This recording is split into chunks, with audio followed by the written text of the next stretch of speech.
something that I learned in getting ready for this and from Phil while preparing for this. One of the things that we spent a fair amount of time doing was getting prepared for this, and just I'll throw out a couple of numbers. 300 board feet of 8-quarter ash. That was all face grained, and it is now quarter sawn, rift sawn through a technique that he showed us briefly called rip and flip. I'm a new fan. I love it. It really turns at least ash into just a beautiful piece of material to work with. He's going to talk tonight about something a little different. I have run across this term once before, but I really had lost it from my vocabulary for a while. Some of you may know that I restore old furniture, antiques, and old vintage furniture. And back in the day, in the early 1900s up through, say, 1950, 1960, most American furniture was built using a technique that I had forgotten the name of. It's called lumbercore. It's very, very common to take apart a piece of antique furniture and find that the poplar substrate, that the substrate that was veneered is poplar. And then, of course, a walnut or mahogany veneer was put on top of that. When we were preparing for Phil to come out, he told me this is a technique that's used commonly in Europe, and yet it's not so much here in the United States anymore. And that's really going to be the subject of his, most of his talk tonight. All of you are muted for the time being. At the end, we can unmute you, or you can unmute yourself, I guess. And for some questions after that. And if you have any questions that you would like Phil to answer in the middle or someplace in the presentation, if you'd chat them, write them down in the chat box, and Blend will be able to help us with this. So I'm done. This is Phil Morley. All right. Just want to say thanks to Chip for having me out here to teach this week-long class, and we couldn't have asked for better weather. This was absolutely beautiful. No delays. Everything ran so smooth. But honestly, with everything that went on with the crazy weather, it was impressive to see the team of volunteers and people that work here that kind of went the extra mile. So I really appreciate it. So I'm going to do a little brief Prezi slideshow here, just talking about a little bit of my background, where I started out, and I'll just go through those slides. And like Chip said, at some point, if you do want to ask some questions, we should have a little time at the end. And I'm going to get into a little bit of a lecture about lumbercore and just my exposure to it and why I use it and when I use it, and try to keep things not too long. And so we're going to start here with my background. And so I'm originally from London, England. My father was a butcher. My mother, before my life, was a nurse, NHS nurse. And that's where I went to trade school originally. The picture here on the top right is one of the first trips we went to England. And as you can see, it's beautiful weather. I think the first 2 days it was absolutely beautiful. And we're like, maybe I'll move back to England. And then for the next 2 weeks, it didn't stop raining. I was like, no, I'm good. I have an absolutely amazing wife who supports 100% what I do. She told me very early on when we met that she was going to be staying home, homeschooling the kids. So I had to figure out how to make a living to provide for my family. And furniture making is probably not the best way to go, but we make it happen with teaching and everything else that I do. But she is really behind the scenes. As much she may not want to be, she keeps me on track and takes care of some of the business side. I have 4 wonderful children. We homeschool just because it works with our schedule. They travel with us a lot of times when I teach. And the picture on the right is me in front of my house in England. And the problem with doing this on Zoom, I'm joking. That's not my house. There's no feedback. Oh, did I go the wrong way? Sorry. What is going on?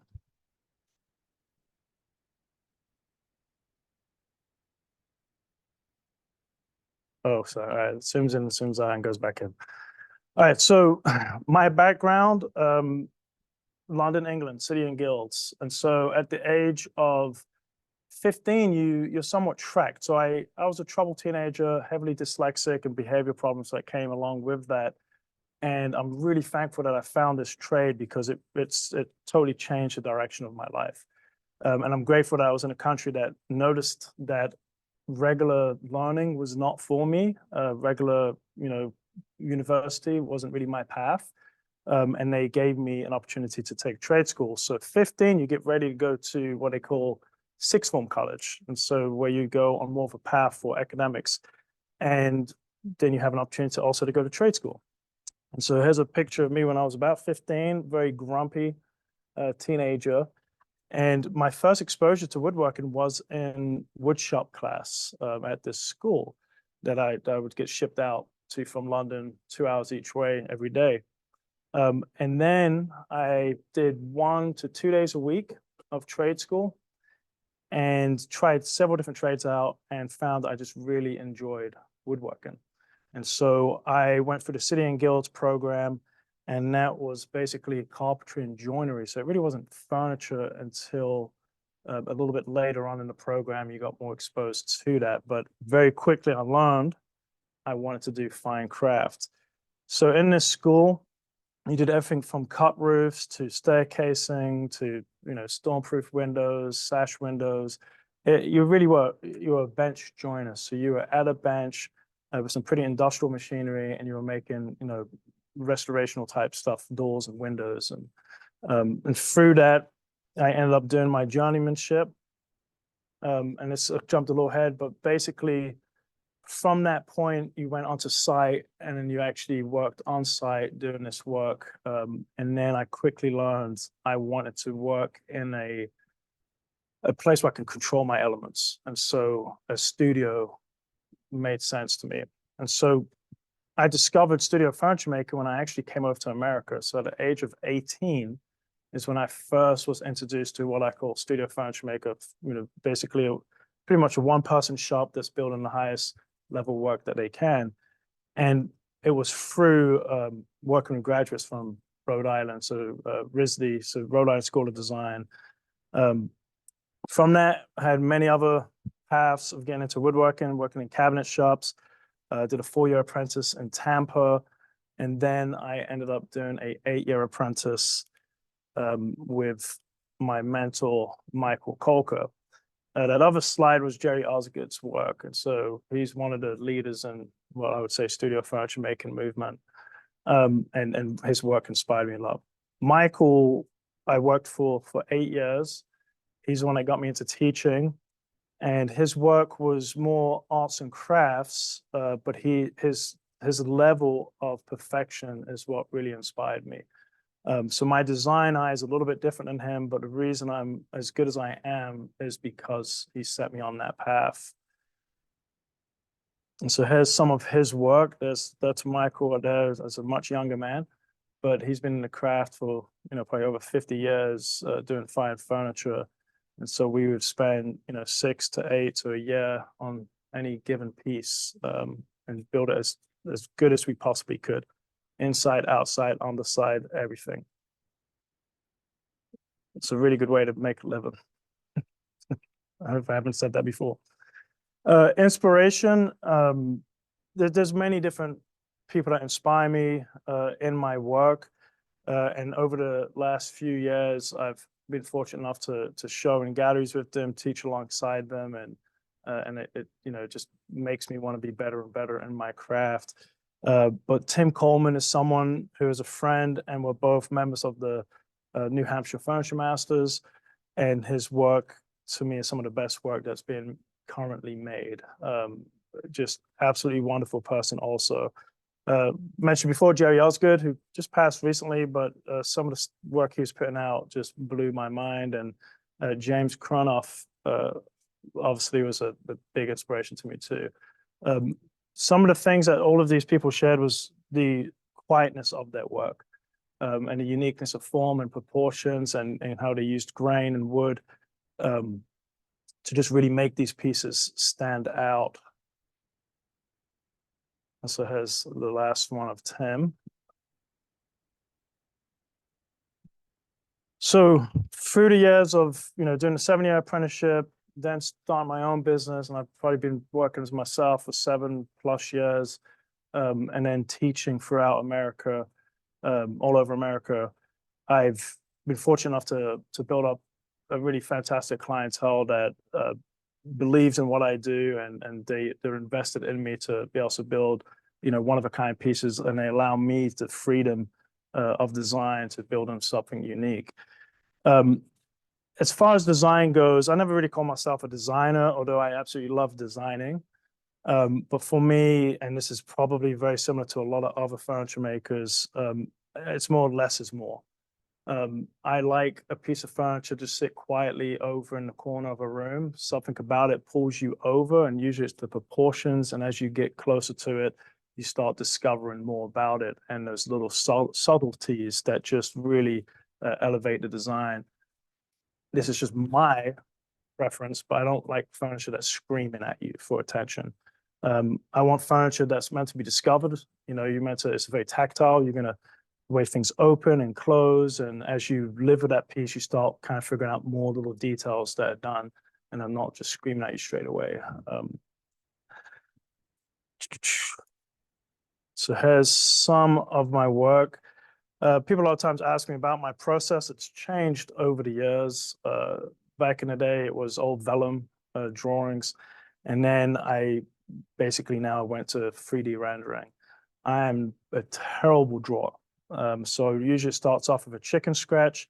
Here's kind of an example of what that looks like. And then the 3D rendering of it is pretty much a true representation of what that came out. Depending on the complexity of the piece, I may not go that far into detail. It might just be full-size drawings. But if it's a pretty complex piece, I like to figure it all out in the drawing before I get into the shop, and that really kind of saves me time. The thing I would be cautious about, you spend so much time drawing in 3D rendering, you stay locked to it. And so I've very much stay open to, when I start seeing a piece come together, I'm going to trust my eye and make any change that I think is necessary. I'm not just going to stay to the drawing because that's what I did at that point. And sometimes there's a disconnect there with 3D render on your computer than when you're seeing something and in full scale in front of you. These are a few of the most recent pieces that I've done. And we mentioned about lumber core. So a lot of these pieces have lumber core, and we'll kind of talk a little bit more about that in a minute. But record consoles is just something that by accident, I just kind of got into. I think people want to go back to that time that maybe they remember their parents putting on the record and mixing up a drink and sitting down and listening to good vibes.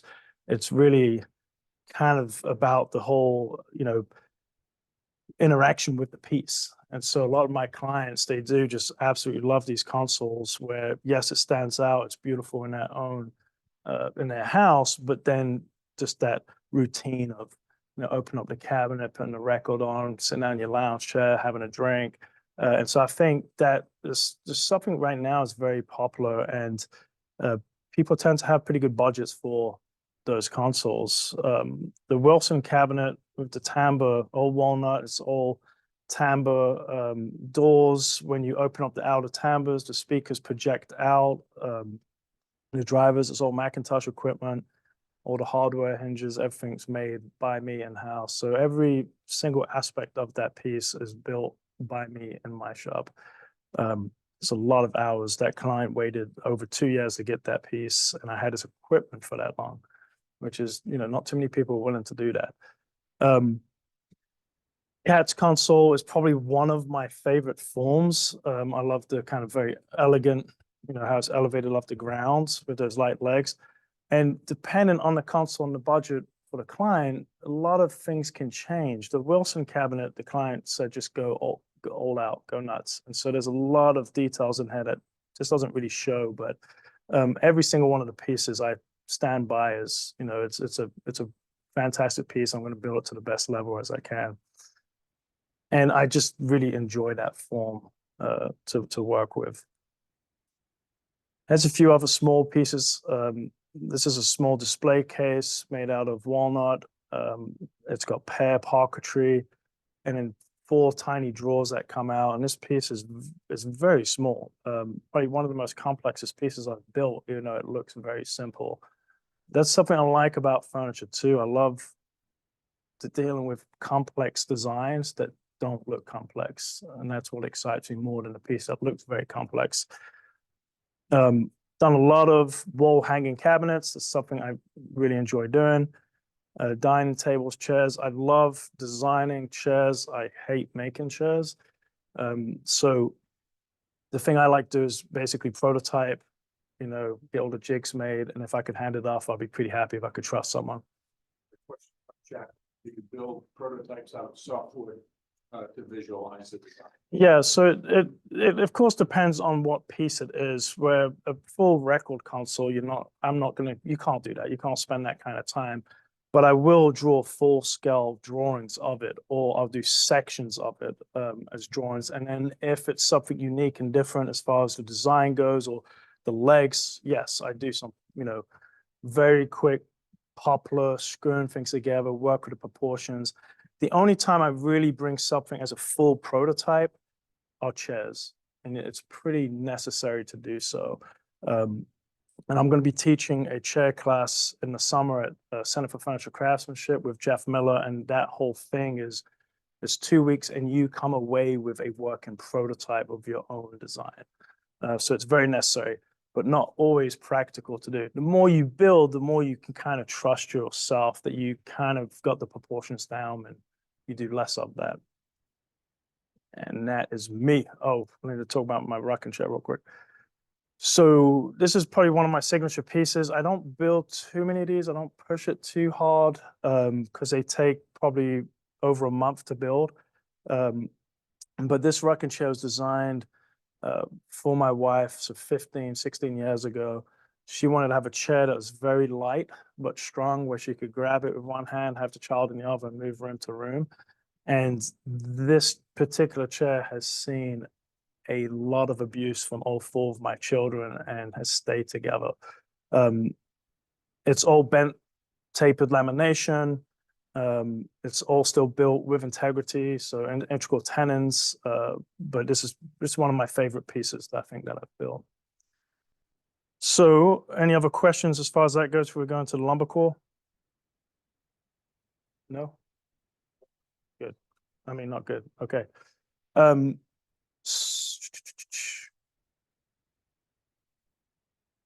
Making custom lumber core. Okay, so a lot of people kind of see me doing this. I've Instagram. I don't think I've ever done any. I don't do much YouTube stuff, but I do teach this too. And so lumber core there's nothing new about it. It's been around for a long time, like Chip said. And so there's a difference between lumber core typically done in America and what's done in Europe. And this doesn't exist too much anymore because it just takes too much time. It is not always practical to do lumber core, but there are times where it is. So this method, how this works, and the 2 big differences, a lot of people have butcher board. You can buy like 4x8 sheets of it, but the staves, the individual staves are glued together. This method that Tim Coleman and John Cameron talked me through this, and it was one of these things when they told me, I was like, I think you're saying this wrong. This makes no sense.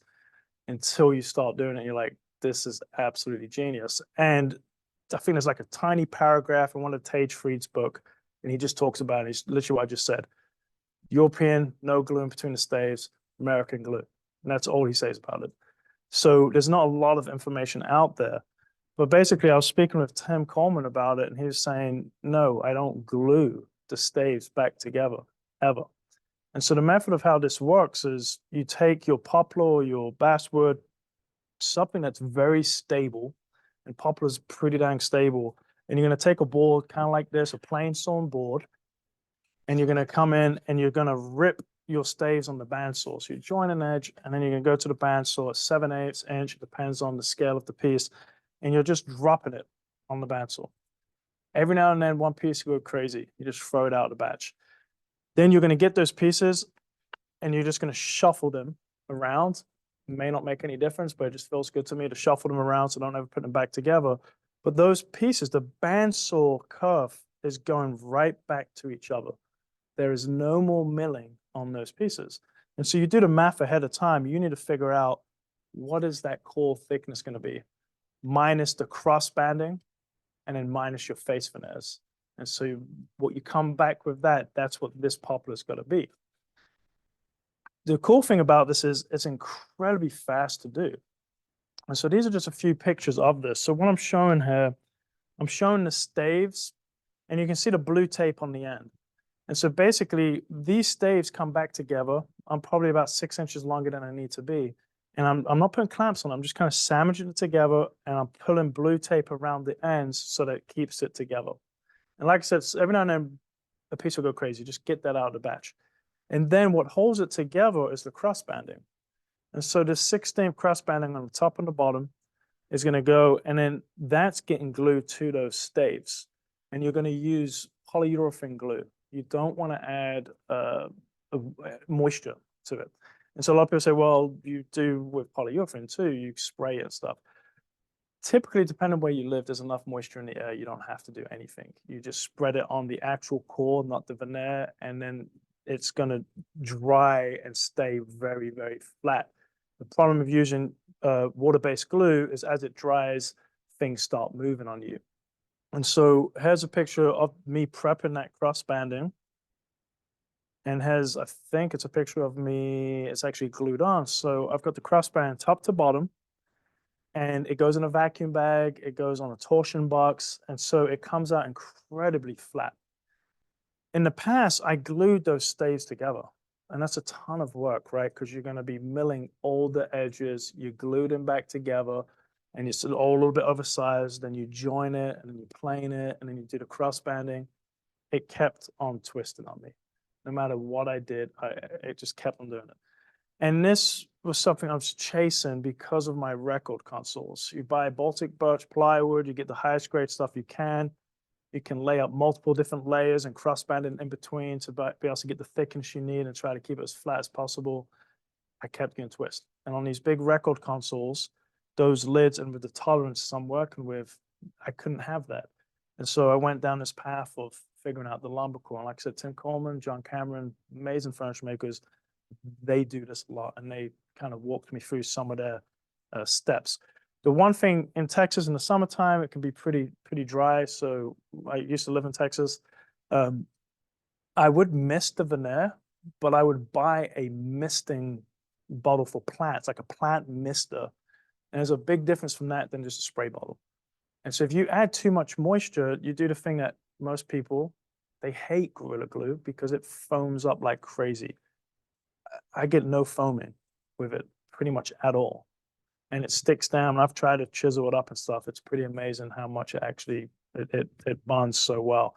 But that mister, I take that veneer and I go across it. I'm not even seeing it necessarily change color, but I know it's just getting a little bit of extra moisture. Prepping the face veneers. So there's a lot of kind of, you have to think ahead when you're doing this. Because you got to know like what the interior is going to be and what's the final pack out going to be. And then there's many different ways you have to edge band. But basically by not adding any extra moisture to it, using the veneer glue, using a vacuum bag with a torsion box, it comes out incredibly flat. Each one of those staves can move minute by themselves. And that's why it stays. They're not acting as one anymore. They're just kind of doing their thing in there. And it works. It feels like it shouldn't work, but it's an amazing technique. So once I've figured out basically just the core's oversized, I'm going to end up cutting it down. Then we're going to start edge banding. there's something a little bit different with the edge banding. You don't always have to do this, but the front and back here, you see the long grain to long grain, those just get glued on. That's all you need. You don't need anything than that, right? The long grain to long grain is going to be stronger than the wood itself. And then it's going to get lapped with the final veneer. Depending on the design and what it is, you could probably just glue that long grain to the end grain, right? Because all these staves, that's end grain. Probably going to be fine. You're overlapping it. That's okay. But if it's a piece that's going to get a lot of interaction, people leaning on it and stuff, you want to do a little bit more than that. And so that's why this has a tongue and groove situation going on. And so here's a close-up shot of that. So that tongue is giving me a long grain advantage. And then I will trim that off and then cap it with the long grain edge banding. And so here's kind of showing that, taping those on, everything gets flush trimmed out. And then you prep the veneer that's going to, seam in it, whatever you want to do. You can do shop sawn, you could buy, commercial. This is just showing a little accent. So that's the other really nice thing about doing things like plywood or or lumber, some type of substrate that doesn't move. It really helps with design. It's got a bad rep. Sometimes it is the necessary thing. You can't have a solid wood panel in there and have a 64th gap all the way around. It's going to move. And so the whole thing of like, this is solid wood isn't necessarily a good thing. It depends on what it is. So this is pretty much getting ready to go down. So my surface of the lumber core, going from my Y-belt sander, is just getting it nice and clean, nice and flat. And then you've put your veneers down, clean it up, and that's it in a nutshell. It's a lot of work, right? And so I kind of joke to people, I made a little bit of money one year and then figured out I can't have that happen again. So I started making my own plywood. It's a little bit ridiculous, but it's wonderful material. What are you using? It's popular, commercial, 1/16 veneer. You can make your own, but it's really not necessary. Yeah, 1/16. A lot of people use white oak too. And I think the people that do that, it's just they have a lot of white oak, but it works really well too. Question on chat, do you glue the breadboard in? Yes, you glue the breadboard in. And it's one of those things where when you're thinking about it, it's like, okay, so you're kind of introducing a cross grain construction, right? But it's the same as when you do the cross banding of the veneer, technically it's cross grain. And it doesn't make a whole lot of sense, but it does work. But basically, when that goes on, these pieces are suspended. As we know, you're not going to stop wood from moving, right? It's going to move. So it's going to find the path of least resistance. And so when Chip mentioned like he restored a lot of old furniture, this is something I noticed 2 years ago in England, is a piece will come off or break or something, and you look at the end of it and you'll see these staves and there'll be these random little gaps between them. And it has done its thing. It's moving individually, but not enough throughout the whole panel that it's going to break it apart. The thing with the bandsaw curve, which I've never heard that before. Tim was the first person I've ever heard actually does that. You just come off the bandsaw, obviously saves a lot of time. You don't have to do any more milling, but the bandsaw's got that little bit of tooth, a little bit of cushion. And so you're just pushing that together and it gives it this space where it can kind of just do its thing. A lot of people in shops in Europe that I worked in, they would actually have machines that would just like S4S mill their staves. And then they would line them up on edge on their table and then put masking tape at the ends and then slice them apart and then put them together. And that masking tape gave it that gap because the ends it gets cut off later on, but it'll leave a few thousandths between each stave. And that gave it that room to move.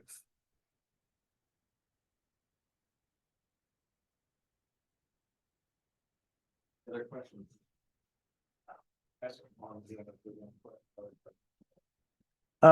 Yeah, if anyone has any other questions, I'm here to answer them. What's the widest you would make a stave? Can you repeat that? What's the widest you would make a stave? The widest I've made them is 1 inch. But you could go wider than that, depending on the project. It gets to a certain point where if you're making it too wide, then that is a lot of movement within that individual piece. Yeah. So usually 7/8 to an inch works for most of the scale of furniture that I do. I didn't catch whether you glued Narrow, on the then bedding. yeah, there's really it's more about that so wood moves across the width, right? So you want to get it, that inch is kind of a sweet spot. 7/8 to an inch is a sweet spot. Any narrower just doesn't make any sense, a lot more work. But yeah, if you say I'm just going to do 3 or 4 inches, that's probably going to get you in trouble, because within that individual one, that's a lot more movement than a few thousandths. Cool. A question about the edge banding. Got a question for me, Mom? Did you glue the Like end? lumbercore? What the heck is lumbercore? Well, No, on the end edge banding, did you glue the end edge So now I banding? think you can gather why we've been having a lot of fun in here in the studio when we've been able to get here to have fun. So I thought we were going to take a chance and do a pan to show what people were doing. I reminded him.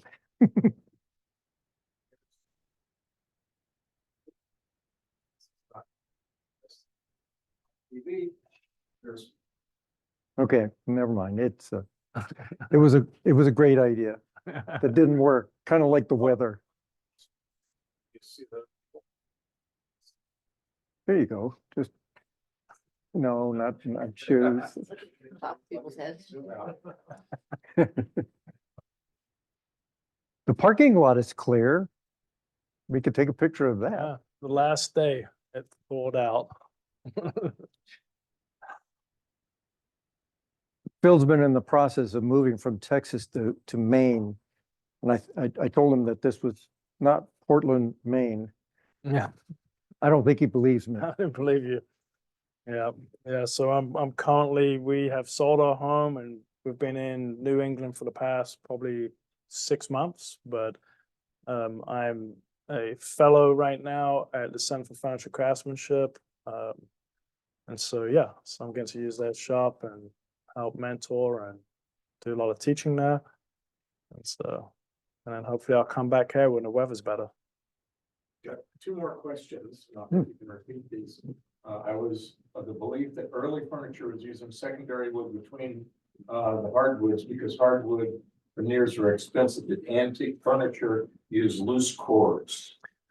So my limited knowledge of early furniture, but in our trade school when we did period furniture, that question is correct in a way. So the lumber core is just a total different thing to that question. But you would use, so even dovetail drawers or the carcass frames would be a secondary wood for that purpose. There was no point using the high-end expensive material if it wasn't seen, and that was probably as more mass-produced furniture was being made. And Chip probably has more knowledge on that than me. But he's not going to show it. That's pretty much true from my experience. But most of my experience has been antique furniture that front on the East Coast and some on the West Coast that has been early 1800s up to 1900, and then vintage furniture. I've seen a few antique pieces from the 1700s, but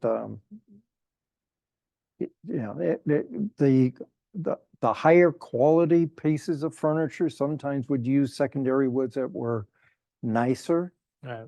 Oak as opposed to poplar or maple. But anyway, yeah. One more question. This one, even when glued at the end, is still tongue and groove.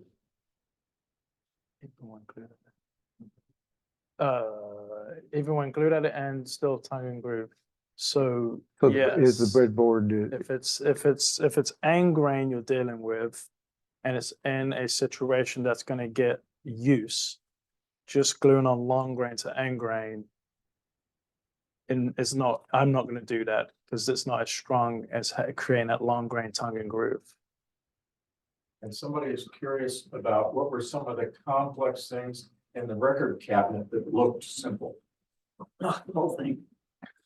Well, so yeah, the whole thing's complex, but I guess what I'm saying is there's furniture.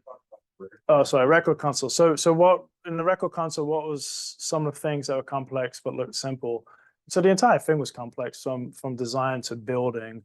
But there are different levels of complexity that I have. So the Wilson one, every piece of hardware is made by me.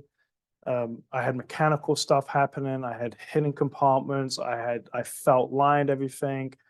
There's just a lot of little details with that. The Cats one that had the curved design, it was a simple form, but it was still a complex piece. But I had to limit myself a little bit. So that particular one doesn't have any mechanical stuff. It doesn't have felt line stuff. It doesn't have as much, veneer and particular things. It wasn't all built with lumber core, but it's still to build something that looks simple, that doesn't look complex, is actually complex, if that makes any sense. Because you can't hide behind any of the ornateness, carvings and beadings and different things. Like it's all there on view. If you end up rounding an edge over too much or you ding something, it's there. You're going to see it. And record collections are quite heavy. How strong is lumber core? Will it sag? No, it's incredibly strong. Now, that is more down to the design. And so you're going to have legs in the middle. That big Wilson cabinet, you couldn't see it. But yeah, records are very heavy. But I see this a lot. You have these designs, the legs are out here, and there's a big span and nothing in between. And we've probably all seen it. Big old sag. So back underneath that, there's actually 2 more legs. Cool. All right. Well, thank you. I appreciate it. Thank you, Phil, and have a good evening. Night.